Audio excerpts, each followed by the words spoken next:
কৃত্তিবাসী রামায়ণের সূচনাকালে পরবর্তী জীবনে যিনি বাল্মীকি মহাকবি নামে পরিচিত হন, পূর্ববর্তী জীবনে তিনি ছিলেন দস্যু সর্দার রত্নাকর।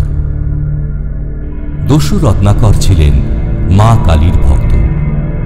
তার ধারণা ছিল হাঁড়ি কাঠে নরবলির রক্তে মা কালী সন্তুষ্ট হন।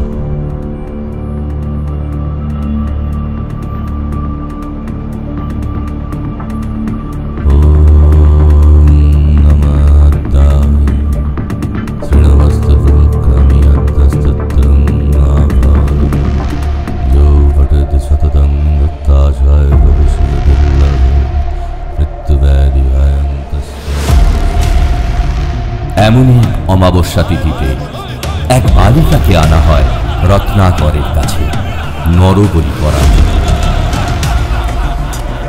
সেই নিরীহ বালিকাকে নরবলি দেওয়ার পূর্বে রত্নাকর বলে উঠলেন, জয় মা, মাগো দেখ, এই দেখ, এই আয়োজন তোর জন্য মারে।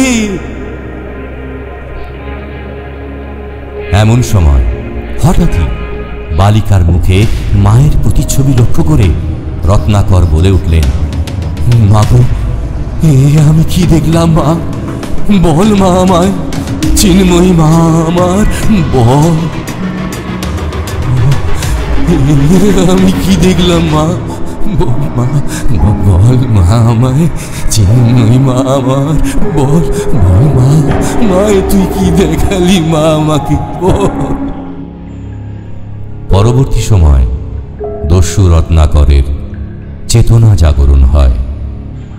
দস্যু রত্নাকর দস্যুবৃত্তি ছেড়ে অরণ্যে অরণ্যে ঘুরে বেড়াতে থাকেন।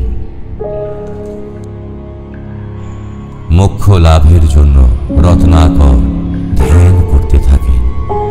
রত্নাকরের আরাধনায় মুগ্ধ হয়ে স্বয়ং লক্ষ্মী দেবী আবির্ভূতা হন এবং রত্নাকরকে ধন সম্পদের প্রলোভন দেখান, কিন্তু ব্যর্থ হন লক্ষ্মী দেবী।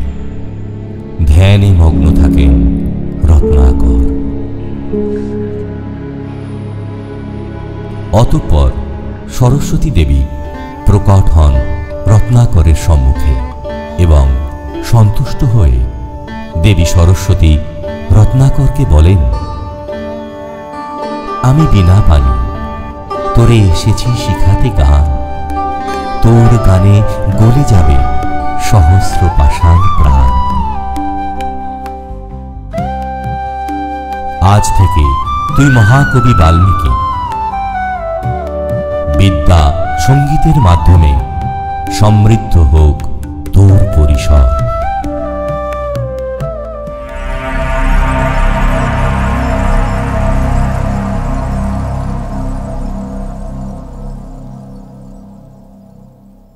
এই নে আমার বিনা, যে গান গাইতে সাথ যাবে সেটাই ধ্বনিত হবে এই বিনায়।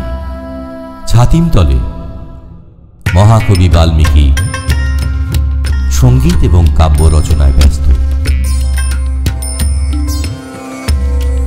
ঠিক এমনই সময় তিনি দেখতে পান সেই নিষ্পাপ শিশু কন্যা, যাকে নরবলি দিতে গিয়ে বোধোদয় হয় রত্নাকর দস্যুর।